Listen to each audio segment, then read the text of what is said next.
sometimes leave him open to parries, but he's pressing so many of Steve's buttons, and Steve has such strong frame data that it's going to give you a different flavor from a lot of the other Steve presents. Yeah, absolutely. And say what you will about Steve in general, it's nice to see all these new kids doing so well. And honestly, making adjustments in ways that not a lot of people could. Steve is a pretty awkward character to get working. Oh, yeah. He's the hardest matchup to learn, and he's the hardest character to figure out in early. Because you can, I mean, minecart's incredibly pushed, and you can definitely win games on Elite Smash with just like minecart anvil. But once you start playing against Dabuz, you got to start figuring things out pretty differently. And right now, it's DDog keeping it really even. Double purple's going to make it really hard for Steve here. Dabuz just kind of holding that space right outside of Steve's bubble so well. Minecart and dash attack, neither can be swung without being reacted to. And finding this pressure. Oh, DDog has to get rid of double purple as soon as possible. Dabuz finding that stock very comfortably. Yeah, I mean, double purple's the Myron zone, and it's been mean to hell for a very good reason, and they've lasted a long time in order to get, well, one of them fell out, but it's still immediate good use of the Pikmin resource. Once one purple was gone, another one's there, and this is damage. It was damage resource to him through the moon with two purples and a red. Oh man, two purples and a white is going to be fine, but that up smash going to handle things for DDog. Much needed little break. Gets a down throw, expecting the bounce off the block, gets a forward air instead, but this is a ton of damage, 50% right off the bat. Look at that, DDog like goes for stuff like that. He goes for the low minecarts, cutting off low recoveries. That down to missing the forward air, and that meaty down should be smash? just a forward smash, but purple doesn't go far enough. All right, good pressure here from Dabuz, still just unrelenting. White's gone, blue is online as he goes for the grab. This isn't a blue grab though, so he goes for the forward throw. Purple is up next, and he gets the tech, but now should be blue, but he went for the up smash, and at 181, it's killing anyway. Keeping track of the Pikmin is surprisingly difficult when there's two of the same color. It can get really mixed up really quickly. Absolutely. And we see the way that last stock happened as well, difficult situation where you're trying to tech and you actually do make it to the stage. Right. You don't have to tech at all. End up buffering that roll. Dabuz can call that out every time. DDog does find a pretty decent situation. Almost gets that block placement into, I believe it might have been up smash, but didn't work out. Knocked into his own TNT. Dabuz playing games now. Fire Pikmin's gone. Oh, and the hit pause on the minecart let it extend right through and into DDog, who, yeah, as I was mentioning a little earlier, like DDog he's trying to press a lot of buttons and a lot of aggressive buttons a little bit earlier. So while he may not take the time to set up and try and time out his minecarts, he went for it right away after the double jump, and Dabuz was right there to meet him. Yeah, exactly. That arc in particular can be really hard for Steve to deal with. That, like, it starts low and then goes high. Lucina back air, Joker back air, you know, moves like that. Just because it will, if it does enough damage to break the card itself, you're gonna hit Steve if you put that move in the right spot. Casual 63 to start off this game, though. Dabuz getting punished hard for a dash grab that he whiffed. Dabuz making mincemeat of the wall. Yeah, I'm interested to see why DDog went right back to Final Destination, given how Dabuz has just been managing this mid-range so unbelievably well. Yeah, exactly. Just kind of cutting off everything, right? But it seems the way Dabuz is playing, it low-key seems as if platforms wouldn't change much. Verticality doesn't seem like it does Steve very many favors here. Ton of damage there. How did... Geometry, baby. Oh, no iron. This means that Dabuz can freely shark below. I guess burned all of those iron on the iron tools. It's covered in Pikmin. Oh, and that's also a big boon. Oh. Yeah, oh, that's fine. That cross-up roll. Those are going to be very good versus Olimar, but you have to be careful just because Pikmin toss is low lag, and if the Olimar player is ready to call it out, you're done for. I don't know what just happened there. I'll pretend it made sense. Actually, the scoop hitbox was supposed to put Olimar a little bit behind Steve, and the wall was there, so next right. Steve. Very nice stuff. Dre Charles, the dissector. I got you. I'll try my best at least.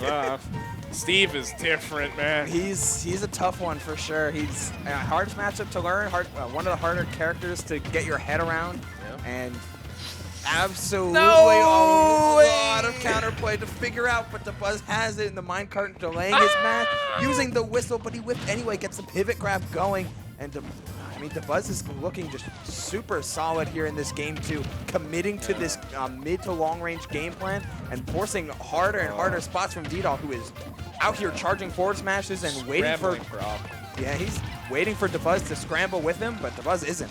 Yeah, DDog in a bit of a difficult spot here. I mean, I imagine not confirming off of 2 minecarts like that has to have some degree of a mental blow, right? You can't feel good after that. But I mean, the 4th minecart worked, so maybe we're back on, back on top. No shovel though, so the pace of resource gain is going to be severely reduced. Choosing to chase instead of refresh on the crafting table as well. I mean, he's playing a dangerous game, burning his last iron, but he's got diamond pickaxe, and that may be all he needs. Big down air to make it down there. Good stuff from the Buzz. DDog does find a little bit of pressure, but the stock is going to have to fall into his hands sooner rather than later. Unfortunately, gets caught by that up air. The Buzz looking to close this out as soon as possible. Oh, wow. The landing hitbox crushes a ton of the Pikmin, but more just keep on coming. DDog finding a lot more of these overshoots with minecart, getting out of it a little bit later in order to be in Dabuz's face. But if you're getting into Dabuz's face, that means you may be susceptible to things like up smash or even nair out of shield. Like it's massacre. Just a rundown. Oh man, DDog really finding out how to make these minecarts work after not getting things going the first couple interactions with them. 34 damage, looking a little comfortable here, dare I say. Yeah, and it's what you were mentioning earlier, Dre, with like how verticality wouldn't be as beneficial, so you just run it right back to Final Destination. Dabuz had nowhere to go with no platforms and ended up dropping that second stock because of it, and he's keeping Dabuz's game plan simple in the mid-range, doesn't get the spike hitbox, but builds a wall, forcing Dabuz to go a little bit lower, but only 1 Pikmin online, and it is the blue. Oh, beautiful point earlier, Soul, and we're watching all these situations where it can be difficult for either player to land, really. Oh no, down air on the end of the Buzz. A lot of these situations, that final hit just not quite coming through yet. Good recovery mix-up. No. Good recovery mix-up. I can respect it. That was actually quite smooth. Yeah, just going right to stage and into the spot dodge, expecting Dabuz. When you see the blue Pikmin, if there's anything you need to learn about the Pikmin lineup, it's that purple does a ton of knockback and blue kills, gets a grab kills early. Yes. So he sees the blue Pikmin, that little flash of blue there. I think I'm landing and I'm spot dodging because I know Dabuz wants this free kill. Yeah, and also just like on that same note, if I were to put a meme here, just that one Squidward picture, Squidward's, never approach yellow at 0. Never. Never. Never approach. You will get routed so hard. Yellow essentially just has more hit stun. So Olimar just gets to keep going on those hits. So more hit stun, and the ears make it the hitbox a little bigger. Yep. It's crazy. Accurate hitboxes can ears? Yeah, he's got the big ears. That's so good. Yeah, accurate hitboxes are a bane and a curse. A boon and a curse, rather. Yeah. Still, Smashville is the pick here, trying to get that a little bit extra for recovery, as well as forcing Steve to mine in a less consistent fashion. Well, it'll be consistent. It'll just be wood consistent, which isn't as good as stone or FD Battlefield. I'm surprised DDog isn't really ever putting down tilt at the ledge to stop these recoveries that Dabuz is going for almost at that 45-degree angle. Because Dabuz hasn't really committed to going under the stage and then back in to avoid it. So you could find those for free in some spots. Regardless, finding a calm 57% here. Oh, did he get an empty toss? I think the purple was just a little far behind, so he didn't get the purple toss out that he wanted. That's an unfortunate task of Olimar. Purples kind of move a little slow. Yeah. Unfortunately not in the spot to confirm. Recognizes it, just takes the resources instead. Very smart stuff from DDog. Wow, that white did so much damage when attached. DDog wasn't able to get rid of it, instead choosing to play the offensive and still choosing to, but Dabuz works around it just in time to avoid that down smash. Yeah, the timing was beautiful too on the landing. All right, it's going to be a lot of pressure here. Dabuz getting the call-outs, but will he be able to find this final connection? Not quite yet. Still has blue, purple, and yellow in the corner, so it's not looking quite good. Yeah, 3 stocks to 1. Not a lot of space to maneuver here, but you did get the minecart into the fair. Yeah, that's so hard to avoid. I mean, don't mash out and you're already off stage super deep, but Dabuz in a very comfortable position regardless, assuming DDog doesn't pull out some of the X factor that Steve has access to, able to just close out stocks so early with these diamond tools and powered minecarts. These minecart timings working out really well for DDog right now, but once again in this situation where he kind of has to figure this stock out fast so he can make as much use / find diamond as fast as possible. Finds another one. Yeah, rebuilt, all right, and things are looking a little bit scary for Dabuz. Only, quote unquote, 73%. Yeah. Versus diamond can be a little bit risky. Trying to force more of these minecarts. Oh, but he just goes with the raw fair instead. Gets clipped by the minecart and tries to read an air dodge, but doesn't give it to DDog. DDog doesn't get it. Instead, Dabuz is, I mean, we're forced into like these really awkward scraps. But with no iron on deck, DDog is forced to challenge there, and he does. Didn't take the up smash off of the forward air. I wonder if it just wasn't even true there. But in a hard spot now, actually ends up getting stuck in the corner once again. There are some situations where it feels like DDog is finding the starter to confirm and just doesn't have full confidence. And that can be really risky versus someone as strong, or rather as strong of a player as someone like Dabuz. Yeah, the higher up in skill and higher up, farther on in bracket you go, the more you're not going to see any of those crazy openings as before. Maybe DDog was worried about a tech on the Smashville platform, but yeah. I feel like it still might have been worth it to go for him. Yeah, regardless, just at least try to consume that space a little bit. All right, back in the corner. I don't know if I agree with cornering yourself in a matchup like this, but does find that cross-up roll, calm 50 damage. Yeah, I think that's what makes DDog a very interesting, but also very samey type of Steve in a lot of ways, where he's very, very willing to press the minecart button and say, you have to counterplay this, and if you don't, I'm getting back to neutral for free. Yep. And the amount of minecarts that Steve, that you are in proper position to punish can be few and far between for a character that isn't as quick as Olimar. Yeah, exactly. All right, the wall's up. What's gonna happen? Death. Oh, he finally confirmed it. Let's go! Absolute death. I'm so proud. He did it. Way to go. Very good stuff. DDog, much more comfortable start to any of the games thus far. Right. Yeah, game 2 was a comeback as well, but if you're going to choose to try and get your boots established on your counter pick, then game 4 is a way to do it. White Pikmin all over the place. Oh, that time goes so lucky. I like the anvil for the mix-up too. Dabuz looking for a parry out of that pressure, ends up eating a calm 54. He built a maze for Dabuz to try and get through, and he does so. I just don't know how much I agree with cornering yourself with a lead like that. Double up smash is able to break the minecart. No gold on deck means these minecarts are going to be severely less threatening. Was that the... Oh, no, the pickaxe didn't go away. The blue Pikmin did. Oof. Oh, they're just stuck. This is... No, poor Pikmin. Okay, it's Pikmin 1 AI, I guess. Yeah. I like that in that moment, though, DDog did a like 1 block 3 high and 1 block on the ground. So he'd still have the chance to minecart at his agency rather than at Dabuz's agency. Exactly, yeah. Just kind of always tip things in your favor when you're playing a character with this many tools, right? Yeah. Steve as has often as possible. Steve has just so many options available to him at any given point. He can choose to be grounded at any opportunity, which is, in my opinion, kind of crazy. But without this pickaxe here, you're going to be severely reduced on the mining. Has a diamond left to refill it, but may choose. I guess he's choosing just to not. Wow! Just keeps on chipping out. Doesn't even try to farm resources. Recognizing the situation. I don't want to make anything too early if I'm going to lose it between stocks. But then corners himself and does it again. A little bit unfortunate. I feel like DDog just needs to be applying more pressure with the lead here. Feels like just letting Dabuz get away with a little bit too much.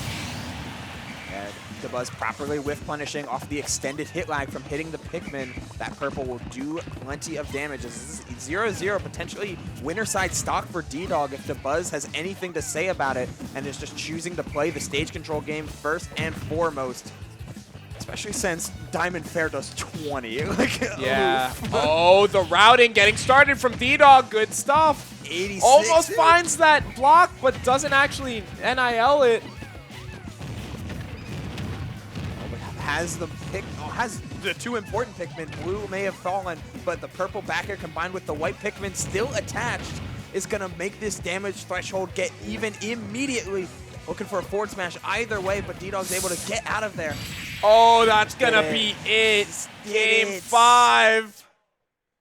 DDog looking a little cozy, The clank on the Pikmin into an immediate forward smash. DDog is just so ready to pull the trigger on that. The risk reward is super skewed towards reward from forward smash in most instances. So you just see the clank into I'm pulling the trigger, I'm rearing back, and swinging full-heartedly. Yeah, no need to hesitate there at all. And it's very interesting because I was saying earlier that I feel like DDog should be applying more pressure, but there's almost something off-kilter about the way DDog approaches neutral that kind of makes it difficult to get a comfortable read on his timings. And hey, the difficulty is shown for Dabuz as well, who's choosing to switch over to Town and City and the Min Min here. But Min Min doesn't have the same small stature. You're very much reliant on the fact that Steve isn't going to get in. Exactly, yeah, you're trying your absolute hardest to completely prevent that, but after some of the nerfs to Min Min, that can be a little bit difficult. We're going to need to see a lot of good nair usage, maybe even some good down tilt usage, just to try and slip under certain things, and also apply pressure to that bottom block. Yeah, has to get close in order to avoid that. So I feel like the regular amount of gold that DDog will be seeing will allow Minecart to be online pretty frequently, but the early craft of iron tools can be really tough to overcome that because you lose a lot of iron really quickly. Iron tools costing 4. Ooh, scary situation there. DDog almost finding the kill, but doesn't quite seal it out yet. Dabuz is going to find that tech chase. Incredibly difficult to play on this transformation versus Min Min. Easily one of her strongest maps, if not her strongest map. The extra platforms, the huge length, but I like that Dabuz has been, Dabuz has been primarily using tilts in order to keep moving with these arms, but he'll mix in like a tilt first and then a smash second, and that, instead of just doing tilt or smash, that gives a extra level of fear that DDog has to play around. Exactly, and it's really smart that Dabuz is kind of sticking to Ram, right? Recognizing that Steve doesn't have the greatest mobility and can maybe have a difficult time working around Ram, but does find that minecart. There is an option. Yeah, there's always an option. Oh, the axe breaks. Oh, had to tech, ended up eating another hit, but does find the reversal there. Good stuff. Has to snap, chooses to jump instead of get up attack through that. Dabuz just trying to gain as much space as possible as DDog. Good pressure from Buzz. Just retreating to the corner, swinging quite comfortably. Good call on the minecart. Is Ram going to do it? It is. You can't really retreat anywhere once you've committed to gliding that high. Yeah, the reaction from Dabuz, either you angle it low or high, and Ram is going to cover all of that space. Ooh. I really like the that point that you made out. Like, Ram is just so infinitely better than Megawatt in this matchup, so why even bother with it? Yeah, exactly. And there are times, too, where Megawatt has its uses, but we just see the way Ram cuts off mobility is so difficult to deal with in certain matchups. Yeah, and Steve doesn't have much mobility to spare. You're required to basically like jump and press block a lot more often, and Ram is still going to try and reduce the health on that block and nick at you unless you're blocking on top of a platform. Oh, that's almost going to be it. Almost found the full confirm, but that Dragon Laser not going to connect. DDog just having a really hard time getting things started right now. Things are looking a little grim, but with a diamond on deck, even 141 doesn't matter as much as it might seem. Yeah, we're in the position where, or does it? Yeah, quickly switching from Megawatt to try and plant the seed of doubt in DDog's head. Got to worry about neutral getup, got to worry about, but it lets you get back to ledge a lot easier, so he chose a simpler recovery route and got punished super hard. Yeah, very good stuff. Great mix-ups. Good stuff from the Buzz for to save that counter pick for Game 5. Right. Because he looked so comfortable in that matchup. I don't know how often he plays Min anymore in general, because I know the character's been leaving his repertoire a little bit. But he seemed like he knew for a fact that he could win that game more comfortably than DDog could, but he didn't know maybe if he could win a best of 5 in that matchup. Yeah, changing up stage and adaptation seems to prove dramatically for Min right now, who can